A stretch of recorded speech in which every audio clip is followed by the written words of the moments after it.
practices that I'm going to tell you about today really helped me. In about 12 months of non-stop repeated use of these techniques, my stuttering drastically improved. I went from crying even at the first mention of a stutter, then being the most confident in my speech now than ever before. In specifics, there are three things: breathing, reading, and just regularly talking to someone about your problems. Let's start with the first one, breathing. So what you need to do is practice to lengthen your breath. So what does that do? Well, first off, it gives you all the benefits of a deep breath. So you're more relaxed, you think more clearly, and you're just more happy overall if you take deep breaths.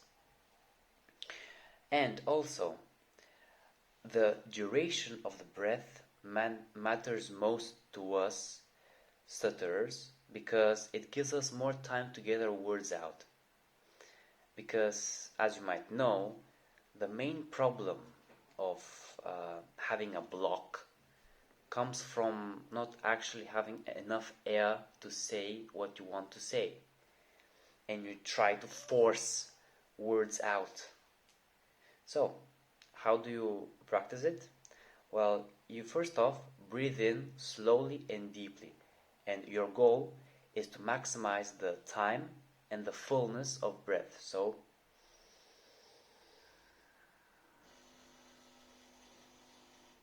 you breathe in very much, then you hold it, and then you exhale, while keeping the duration similar to the inhale duration.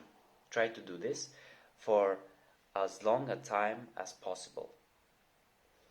And you repeat this cycle around 5 times for both of your nostrils at the same time. Then you repeat the whole process only for your left one. So you block your right one,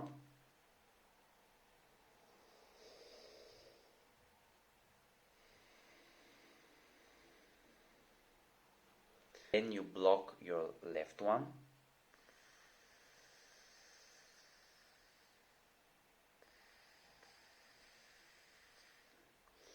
and then you breathe in through your mouth, and then you exhale through your nose.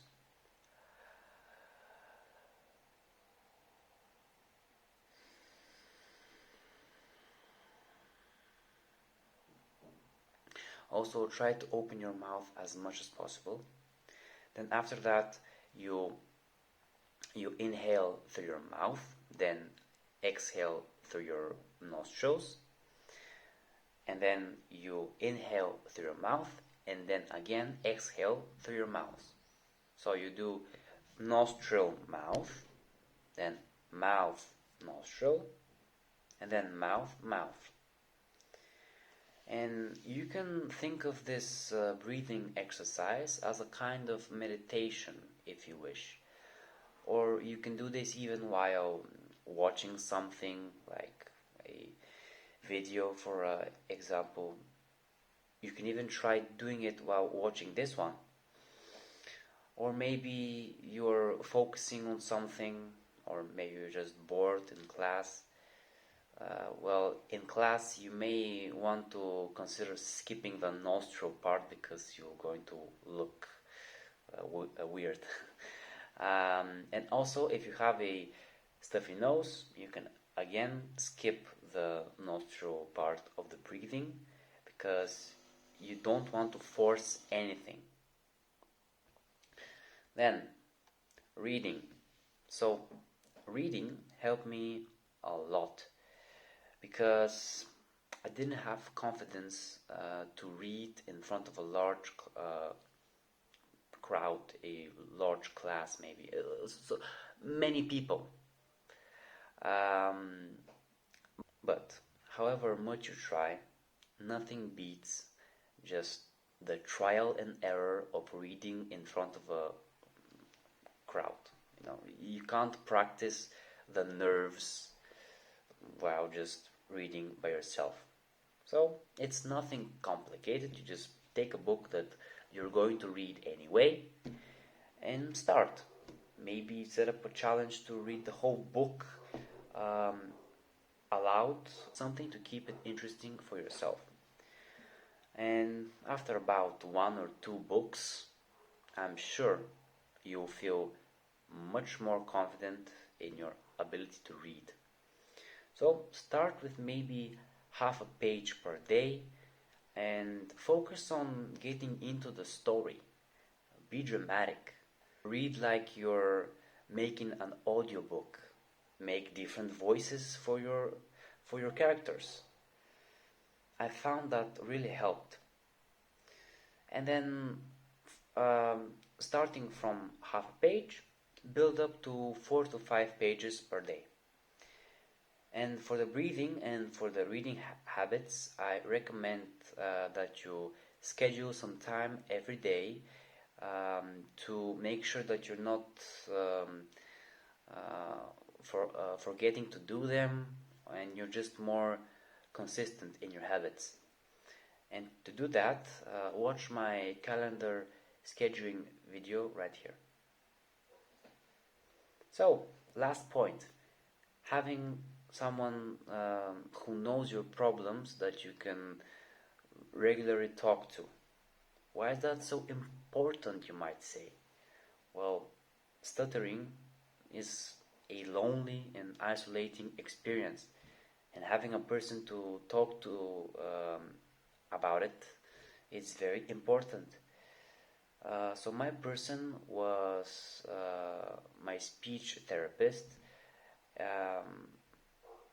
But if you don't have one, you might try bringing up this topic with your father or your mother. They may be of use. But what if they don't understand? You and I know that only people who stutter know the many little things that can go wrong with your speech, the problems that you face. So what you gonna do then? Well, if you have some spare money, I would suggest really going to a speech therapist for a month maybe and trying it out. If you don't like it, okay. But if you do, you're just going to feel much more confident than before. Well, for another option, what if you can't go to a speech therapist? Then you may try to find someone in your social circle who also stutters. It's not that uncommon. Around 1 in 100 people stutters. So you might get lucky and find that your close friend maybe stutters. And it's hard to recognize stutters sometimes because many of us just hide it really well.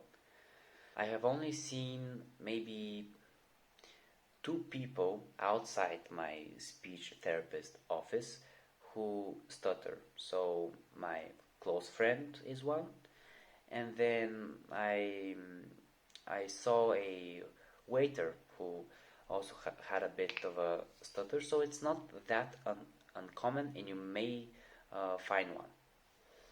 Or lastly, if you can't do both of these options, maybe go to a forum or a subreddit. Ask your question there. They may be able to help you.